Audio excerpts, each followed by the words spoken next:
Today we're going to go through the entire Yukon region, clear every landslide, and rebuild every bridge. We also bought a truck for the first time in the game. It's the Fleet Star's bigger brother, the Paystar 5070. Let's get started!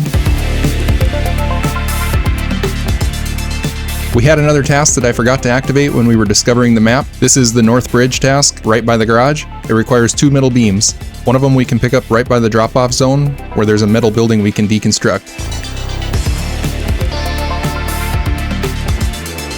So we'll turn this one in right away, and from here we'll head to the warehouse that's just southwest of the garage. So let's get turned around, and we'll cruise back by the garage, and take the back way out.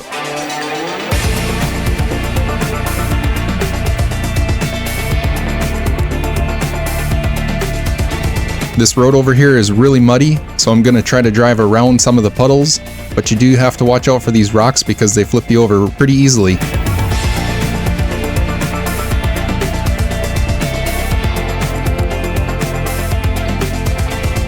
Now that we're here to the warehouse going through the cargo list, the small pipes will show up first, and I've made the mistake so many times of loading these in my truck instead of the metal beams. The problem is the small pipes are a limited cargo and we will need them for future contracts. Make sure you load metal beams instead.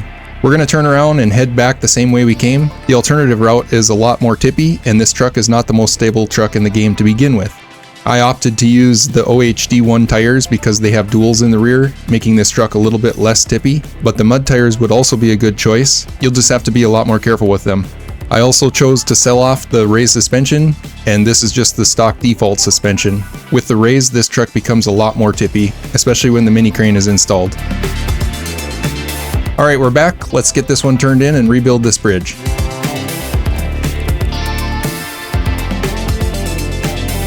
The other downside to this truck is that it's very fuel hungry, so we're going to have to bring a fuel truck out from the garage to make sure we can be topped off before we go on any of the longer adventures. I set up the Royal with a tanker add-on. I also did not install the raised suspension on this, and I'm using the UOD2 tires.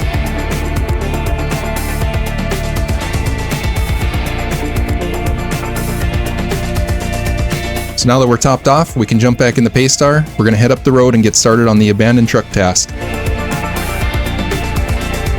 We haven't driven up this road yet. It's pretty muddy also. I like to drive in the grass along the side. It does make it go a lot easier. Just jump side to side if you need to avoid any of the obstacles.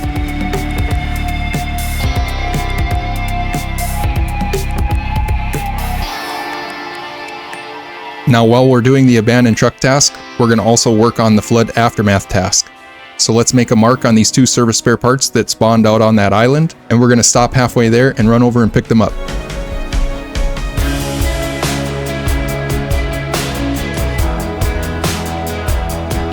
Crossing this river, the current is extremely strong and it will push your truck around. So you want to make sure you enter upstream a little ways to accommodate for being pushed sideways. This is also an advantage to using the off-road tires versus the mud tires. When you're crossing rivers, you're going to be driving over a lot of boulders, and the off-road tires will perform better. The mud tires just seem to slip on them. I'm going to drop that truck there while we run over to pick up these service spare parts. We're going to go through the trees and then follow along the shoreline a little ways. You just have to be careful on these rocks because they'll tip your truck over. The Paystar is a pretty good upgrade from the Fleet Star. It has the option to install mud tires and also the OHD1 tires, giving it a little bit more traction. It can also have the mini crane and sideboard bed installed and still connect to a trailer, which was the main reason why I chose this.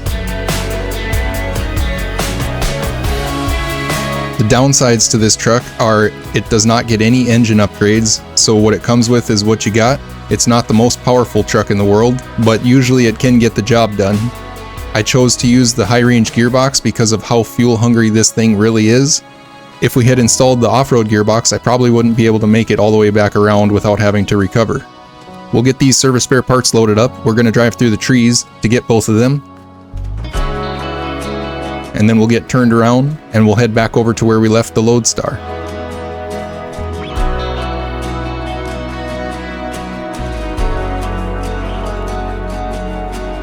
There are different areas on these river crossings where it's shallow like this, but usually they're full of rocks. So it's a give and take situation.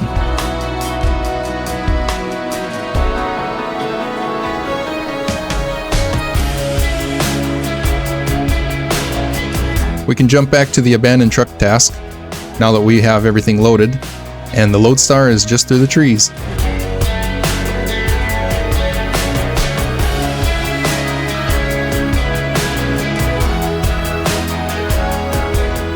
This river crossing doesn't really have big rocks, it's just deep mud. So some winching will be required.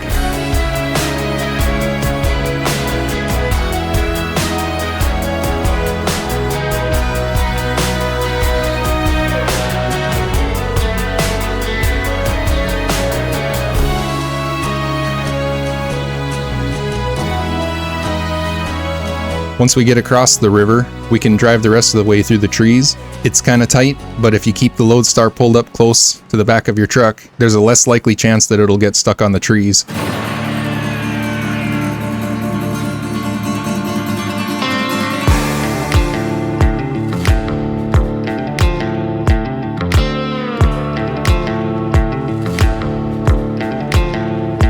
Coming out the other side, there is a really deep mud spot here.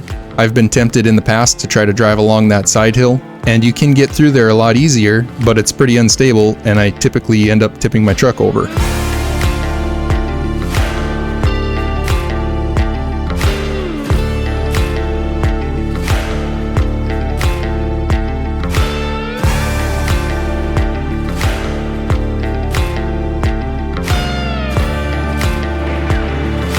Okay, we're here. Let's get this turned in and we'll be done with this task.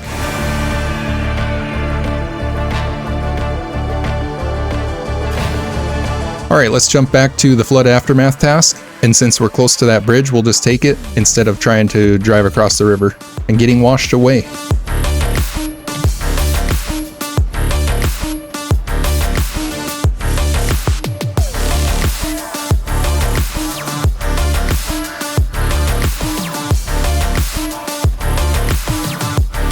In the first episode, I called this a pipeline just out of habit, but I know that it's not. It's actually a conveyor belt.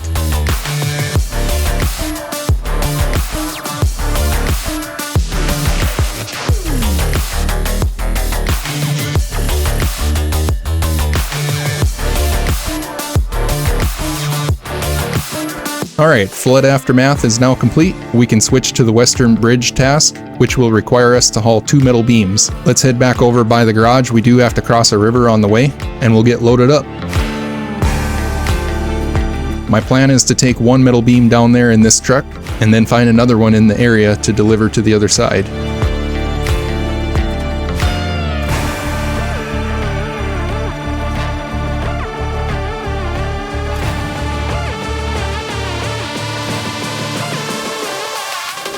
There is another uneven spot just after these bridges, but once we get through there, we can hang a left and we're going to cross the river.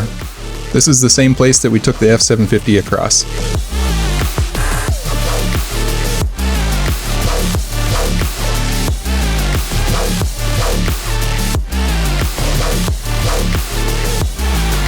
There are a lot of big boulders out here in the middle, and I managed to get the truck stuck on one of them, so I'm going to have to go downstream just a little ways. But just leave the truck in low gear with the diff lock engaged and you should be able to get through there fine.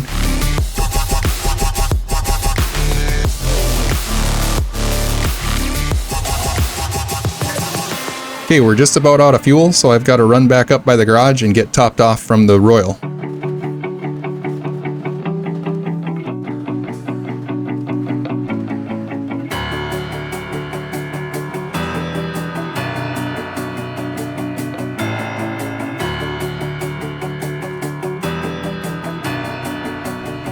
Thank you, buddy. Let's get turned around. We're going to head back to that same warehouse that we loaded up the metal beams from the first time. So we'll just swing through the garage parking lot here and take the same route.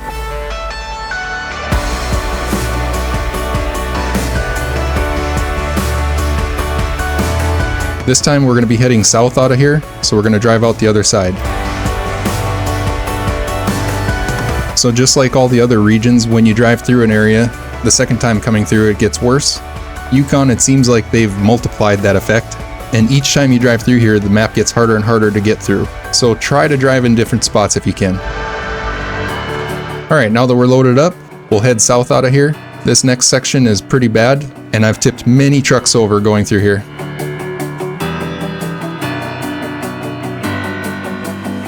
You can either go left or right. The right path is a little bit quicker, but it's pretty unstable, so take it really slow.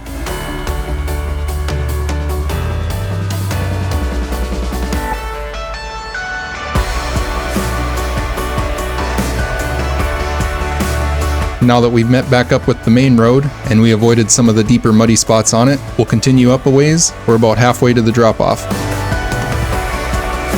You can drive around this next water section by going up the hill to the left, but I always seem to tip my truck over in that same spot. Oh well, this will give us an excuse to bring another truck out, and we can bring that second metal beam down. So let's grab the Step 310. We're going to install that new engine upgrade that we picked up on the first episode, and I'm going to switch the bumper out, and everything else will leave the same. This will also give us an opportunity to see how this truck handles the mud compared to the Paystar.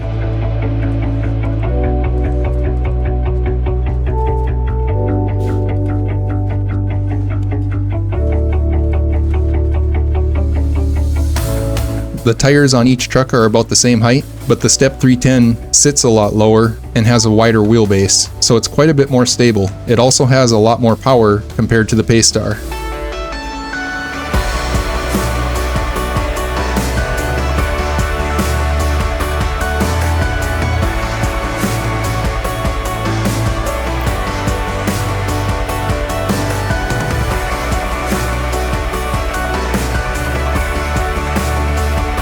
We'll take the same path out of here, and we're going to turn right at the fork again.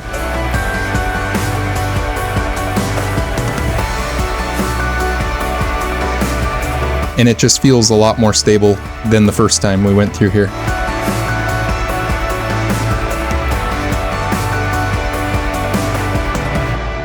Okay, there's our flip truck. Let's see if we can get it tipped back over. First thing I'm going to try to do is spin it sideways.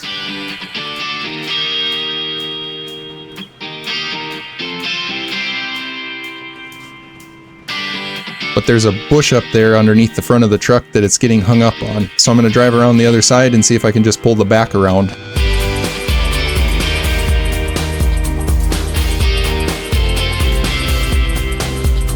There we go. Okay, let's back up and we'll get this thing flipped over. Taking two trucks over here wasn't my original plan, but in the end it's going to work a little better.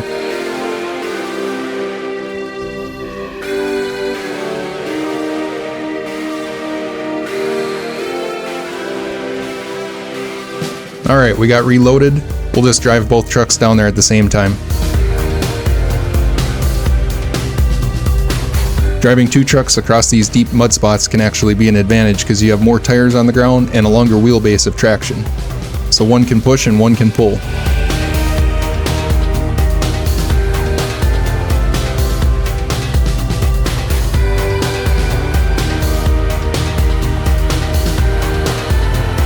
On the other side of this bridge, we can rescue that curtain side trailer. We'll just have to spin it a little bit so we can get it flipped over.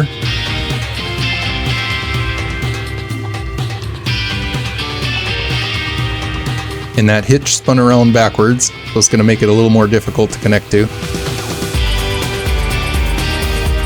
Okay, let's pull it out of there with the winch, and once we get it on top, we can get connected to it.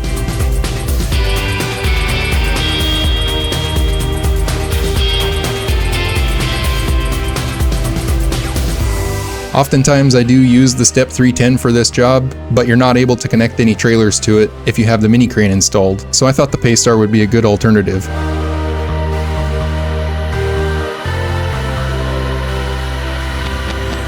And it does seem to work pretty good having both of these trucks running in tandem with the trailer in the middle.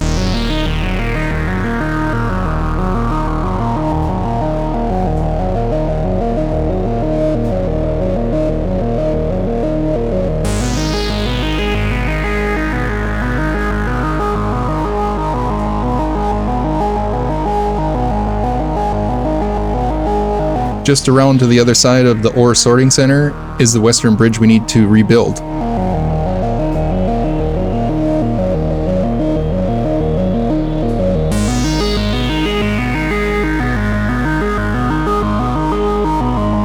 So let's get that one dropped off and we'll jump back into the step and we can turn in the second metal beam.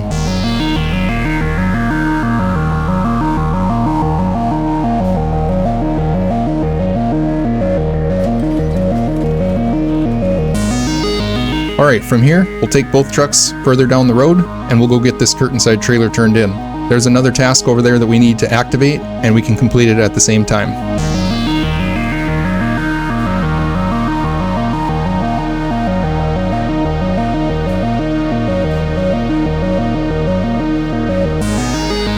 So rather than taking the road into this farm, I like to turn off just after the bridge and we can go around the backside of the barn. The ground is a lot firmer back here. The road in this farmstead is extremely muddy, so just try to stay off of it as much as possible.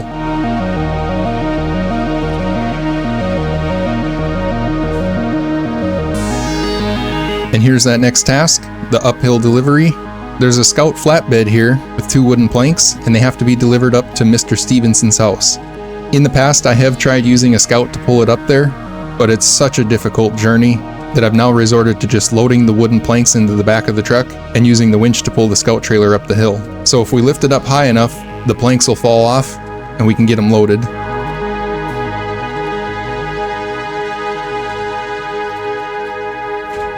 And then we'll just use the crane to bring the trailer around the backside of the truck.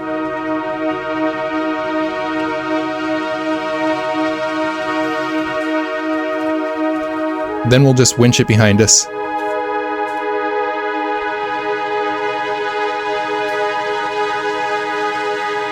Just like before, try not to drive on the road as much as possible.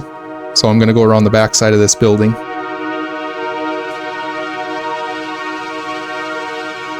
Let's drop this trailer here for a minute. The gas station is just up the road. We can get topped off before we start on this trip. This truck does require refueling often.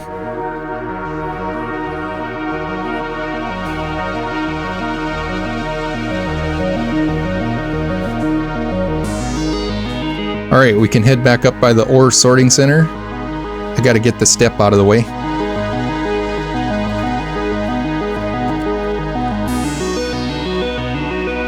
We'll just pull it up here to the side for now, and then make sure we don't forget the trailer, and we'll head back up the highway.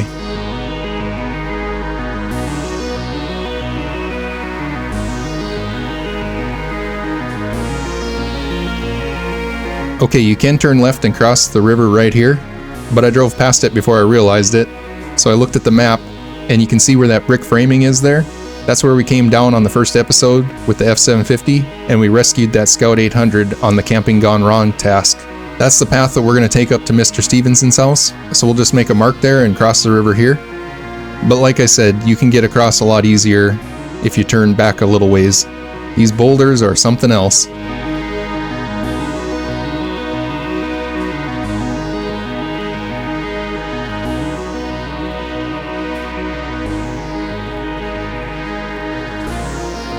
But we made it through, and we're going to turn in here to where this brick building is. We're going to drive right around the backside of it and go up over the hill.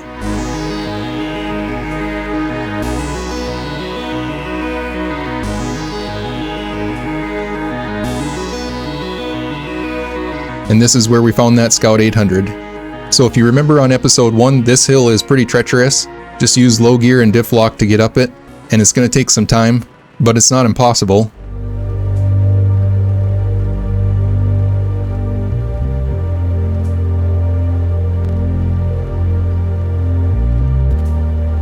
By turning right, we're going to take the same path that we did the first time we went up here. You just have to be real careful that you don't flip over.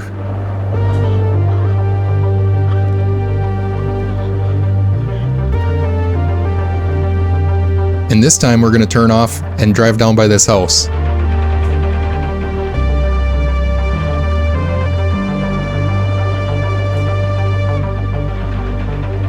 Once again, I'm not going to follow the road because it's nasty, so we'll just drive through the yard.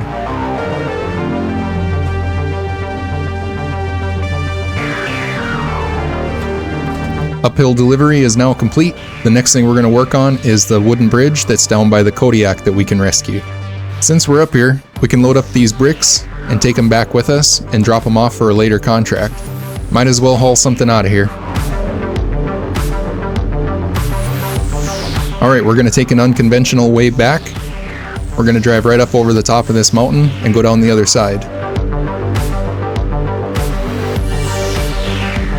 It's pretty slick on these rocks, so just keep your brake on as much as needed.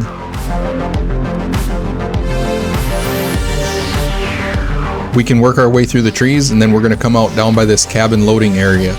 Later on, we're going to have to bring some cabins over here and load up in that area to complete contracts. There's a pretty decent river crossing here.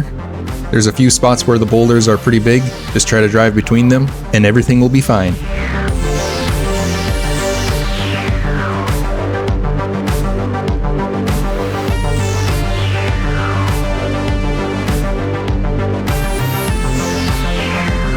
We're back to the main road. This is where we flipped the pay star recently. So we're going to take a right and follow the same path back down to the ore sorting center. Having some cargo in the bed will actually help a little bit to get through some of this mud, just by pushing the truck down to get some better traction. But the best thing you can do is just try to avoid driving in the same wheel tracks twice. If you've gone through here many times, the trails actually get really difficult to get through, even with the big trucks with mud tires. If the map gets to that point, one thing you can do is shut the game down and restart it, and it'll reset the map. I know it's a little bit of a hack, but sometimes you just have to do it for your own sanity. I remember once I was hosting a hard mode public server, and we had so many trucks driving down this road that eventually they started falling through the map and getting stuck permanently. The only way to get out was to recover. Now that we're to the ore sorting center, we can just unload these bricks here, and we'll reload them later on when we're doing the contract. Okay, from here, let's head south back to the gas station and get refueled before we start the next trip. You really have to pay attention to how much fuel you have if you're using this truck.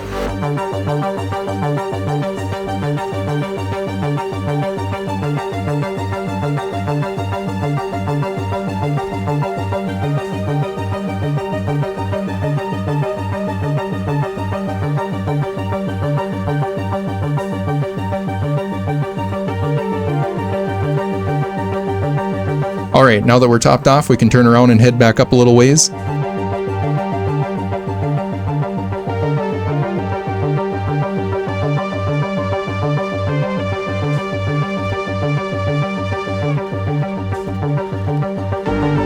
We're going to turn into where we found the lost en route task. And we're going to just drive straight through the trees. And on the other side here, there's a water crossing that we can take.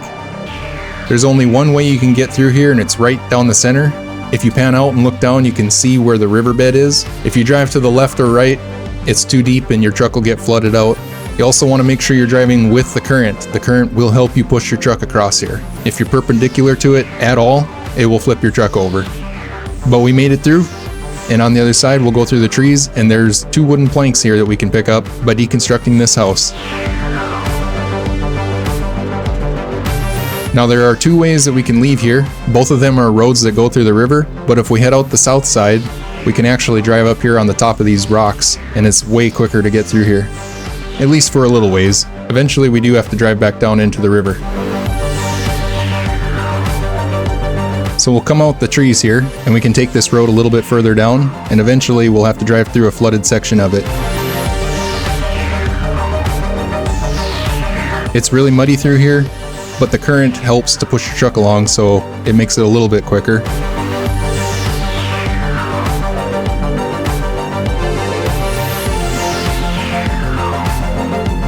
And now we're back to where we need to rescue the Kodiak.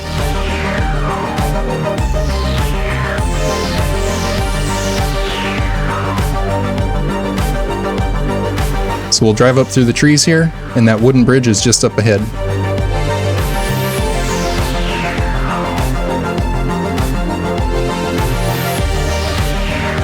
Alright, now that we have that complete, we have a decent shortcut to help get us over to the railway station.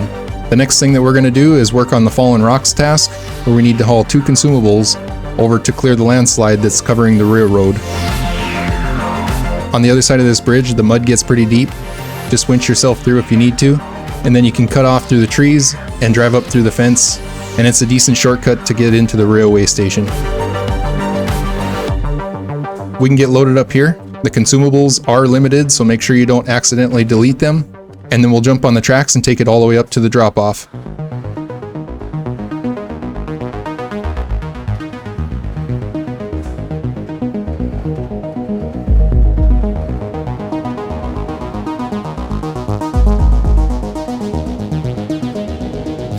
Alright, now that we have that complete, let's switch back to the Lost en Route task. Those 2 vehicle spare parts are just up ahead, out in the swamp. We can get them loaded up with the mini crane.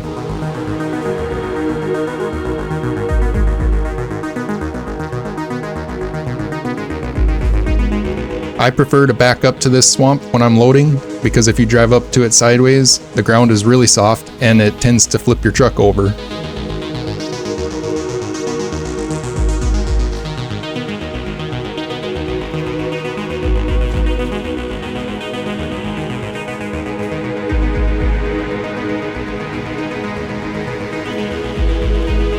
Alright, now that we have these loaded up, we can head back over to Bill's house.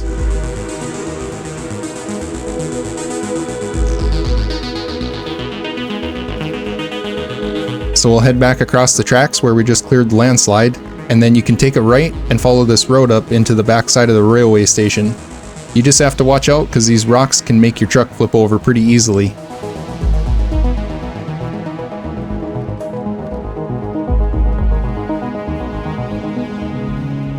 But once you get through there, you can just plow through the fence, and then we're back to pavement.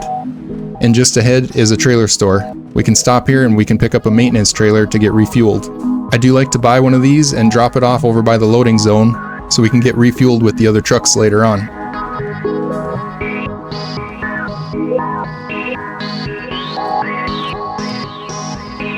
Now we'll just head back through the fence and drive back across the bridge we just built and go get this task done. You can use the mud tires on this truck and it would probably get through here a lot easier, but they are singles and the truck is already unstable with the mini crane attached, so that's why I chose to use the off-roads, just to have a wider wheelbase.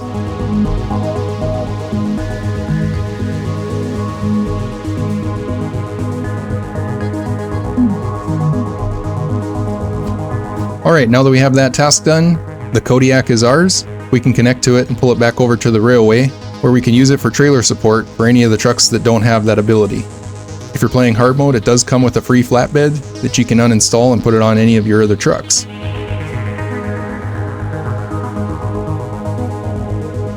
I haven't really found any other purpose for this truck in the area because it doesn't have all-wheel drive and it has highway tires, so this is what I use it for.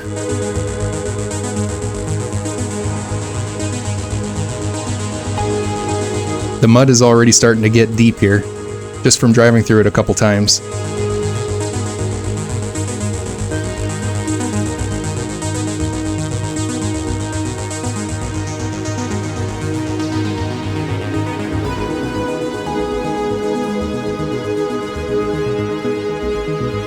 Okay, let's get this thing dropped off, and we're going to get loaded up with a cargo container for a future task.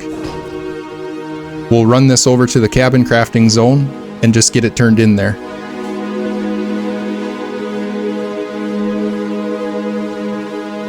The crafting zones have the ability to turn cargo in, and I found that they kind of have a second purpose that comes in pretty handy. Whenever you're driving trucks that don't have a mini crane, you can offload cargo here and then switch trucks and reload it onto a second one, which makes it a little easier to diversify your fleet and use different trucks for different purposes. From here, we're going to head back to Big Salmon Peak, and we can clear out all the roadblocks over there. Just like I said in the beginning, we're going to clear out every landslide and rebuild every bridge in the entire Yukon region.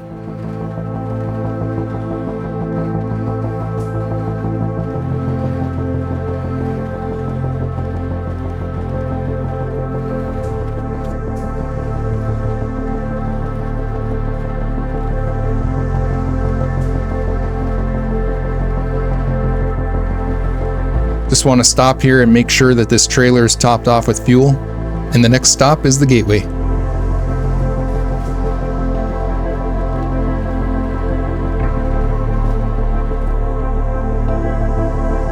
We made it back, let's run up the road, and we're going to run through the garage just to get topped off with fuel and repair our truck.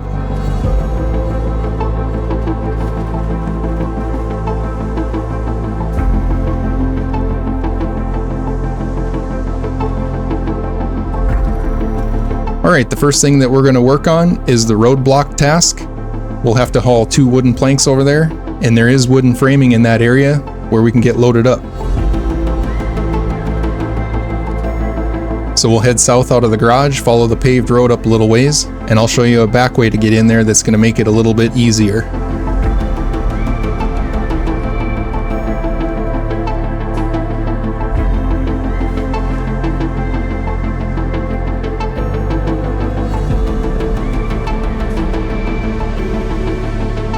Just before you get to where the road gets flooded, you can turn off to the right and go up the mountainside.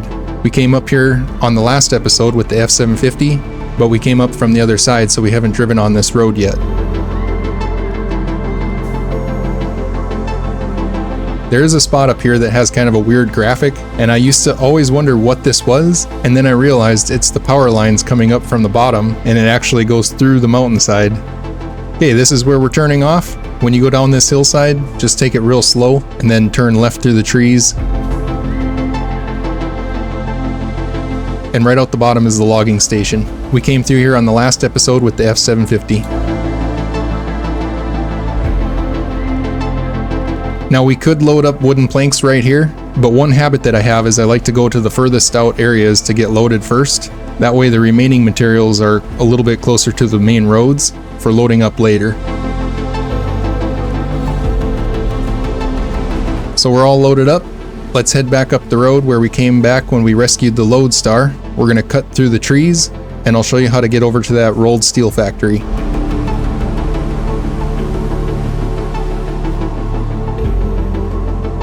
The tree branches that are falling over through here can get you hung up. If you can't get through, just back up and let it fall into the map and then drive ahead again.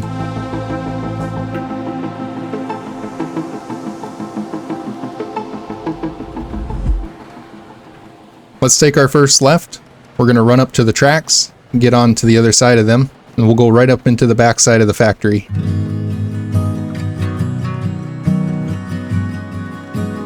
There are a lot of stumps over here, so make sure you're looking out for them.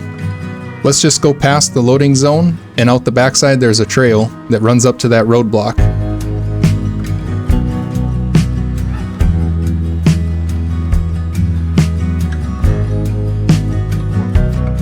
And roadblock is complete.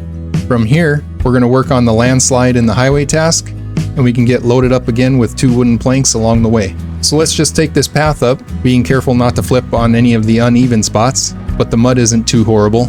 You should be able to cruise. At least with the high range gearbox, you can utilize the high gear and drive through here pretty easily.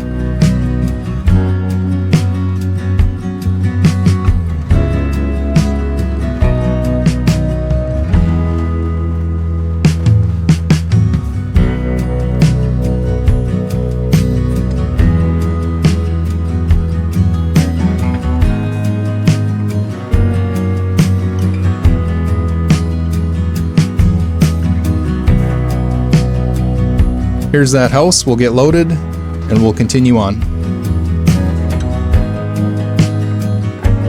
Going down the other side of this hill, there's a giant boulder right in the center, so make sure you go around that. And then I'm going to throw it in high and just cruise as long as possible. Once you get to this intersection, if you turn left, it's a shorter distance, but the snow is really deep. So I'm going to take a right and go around down by this little lake here. And then once again, I'm going to stay off the road and just follow along on the side of it. That road also is pretty deep snow and mud.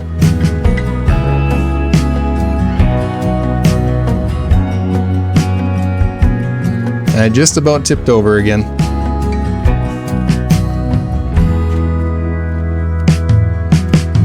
We're almost back to the pavement.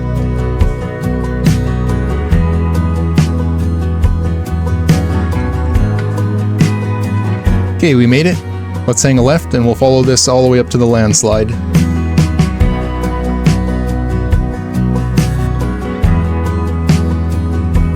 You want to make sure you have your momentum up going up this ice hill because it's really slick. And if you start losing momentum, try to stay on the right side where you can get a little bit of traction next to the guardrail. Landslide on the highway is complete. The last task that we have to do is the rockfall in the ravine, but before we can do it, we need to get topped off with fuel. Thankfully, we left the F750 just up the hill from where we're at. So let's drive it down there and get topped off.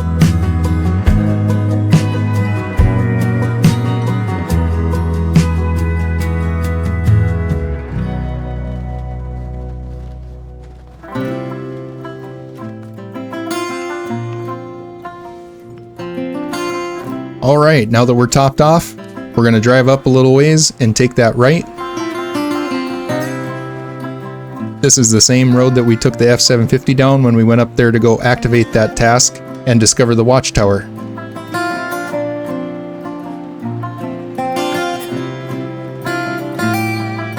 Once again, it's not horrible, but it is kind of deep. I'm just going to try to keep my momentum up in high gear, and I should be able to get through it pretty quickly. If you do lose momentum and you have to start over in auto, it's going to slow you way down. We're going to take the same road that we took last time, down the hillside, all the way to the bottom.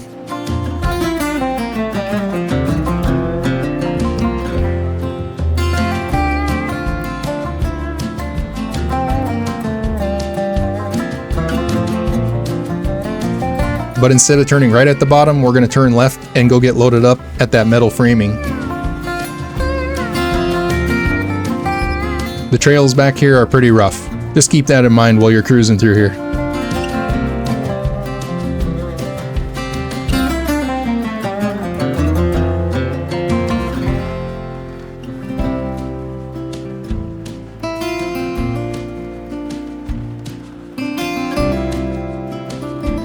Okay, that gateway is just up ahead. Let's go get this dropped off.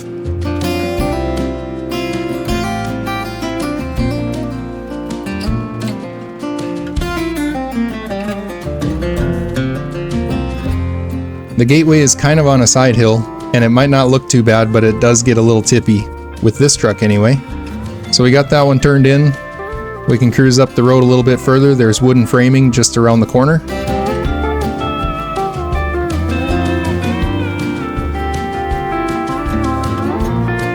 And this road going into the house here is a little bit technical to drive through. Just go slow.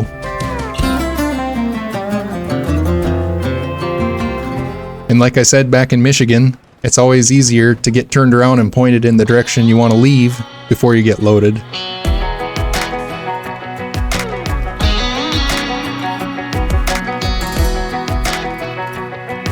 So we'll just head back to that gateway, taking the same path that we took.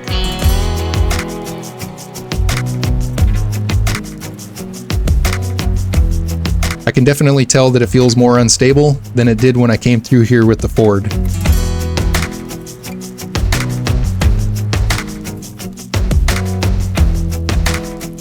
Alright, rockfall in the ravine is now complete. On the next episode, we're going to get started doing the logging in this region. It's going to cover both maps. Let's just get it over with right away before we get started on the big contracts. Looking forward to it. Can't wait to see you then, and thanks for watching.